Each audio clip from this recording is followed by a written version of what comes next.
Chers compatriotes, chers amis, chers camarades, bonjour. Je suis très heureux de vous rencontrer encore une fois ce soir avec un objectif très simple. Partager sur la votation du 25 novembre de cette année. Comme vous le savez, vous êtes des êtres très chers pour moi, pour vos familles et pour notre pays, la Suisse. La Suisse qui est un pays merveilleux, qui nous a accueillis, qui nous donne tout, malgré les petits défauts par-ci par-là, mais nous sommes fiers d'être Suisses et nous sommes fiers d'être en Suisse avec nos familles, avec nos amis et avec nos projets. Et avec la Suisse, nous voulons aller encore plus loin. C'est pourquoi, chers camarades, je vous invite à dire non à l'initiative de l'UDC, qui est une initiative très dangereuse, qu'on appelle une initiative d'autodétermination. Pourtant, la Suisse n'a pas besoin de s'autodéterminer. La Suisse, elle a tout ce qu'il faut. Nous avons des institutions qui fonctionnent très bien au niveau fédéral, au niveau cantonal, au niveau communal. Et nous sommes à l'aise et tranquilles dans ce beau pays. Maintenant, l'UDC gesticule avec des initiatives pour déstabiliser les droits internationaux, acquis par un grand combat. Nous savons tous que la Suisse est dépositaire des conventions de Genève, dans lesquelles on retrouve les droits de l'homme. Les droits de l'homme, c'est quelque chose qu'on ne peut pas céder. Et si on remet ça en question, nous devons nous lever. Raison pour laquelle je vous invite à dire non le 25 novembre. Dire 3 fois non à cette initiative parce qu'elle est dangereuse, elle est anti-droits humains.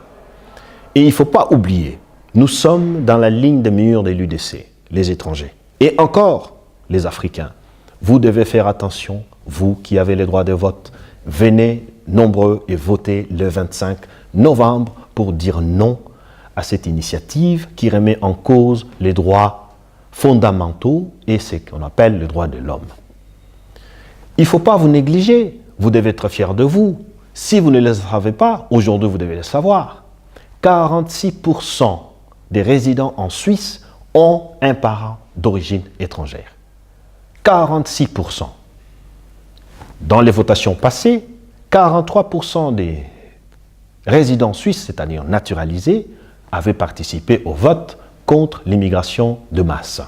Malheureusement, c'était passé, mais heureusement aussi que ça n'a pas été appliqué parce que ce n'est pas cohérent et ce n'est pas compatible avec les lois suisses. Raison pour laquelle on l'avait mis de côté. Et aujourd'hui, l'UDC revient encore à la charge avec une initiative qui est très dangereuse. Raison pour laquelle, chers compatriotes, chers amis, chers camarades, nous devons défendre les droits de l'homme. Venez le 25 novembre, venez voter, s'il vous plaît. Il y a encore une autre initiative qui dit on doit surveiller les assurés, tricheurs. Donc on prend tout le monde comme tricheurs. Pourtant, il y a des gens qui souffrent sérieusement, qui ne peuvent plus travailler. Ce n'est pas parce qu'ils ne le veulent pas, c'est parce que tout simplement qu'ils n'ont plus, leur corps ne leur permettent pas, leur maladie et tout ça. Il y a d'autres personnes qui ne peuvent plus, qui ont envie de travailler, mais qui n'ont pas de possibilités. Et tout ça, on veut le remettre en cause et on veut demander à votre assureur d'engager un détective privé et qui viendra vous visiter indiscrètement. Ils mettent les appareils, des vidéos, des radars, tout ce que vous voulez. Ils peuvent vous mettre des caméras cachées et ils peuvent vous filmer partout où vous allez sur la décision d'un assureur. Un directeur dans un bureau qui décide qu'on vienne vous espionner. C'est inacceptable dans un pays comme la Suisse. Raison pour laquelle nous devons dire non. Nous ne sommes pas d'accord, mais nous sommes d'accord que les tricheurs soient punis. C'est clair, celui qui triche, il doit être puni. Mais avec des méthodes prévues, nous ne sommes pas d'accord. C'est pourquoi, chers camarades, vous devez voter non à ces initiatives qui vont nous amener tout droit dans le mur. Je vous remercie.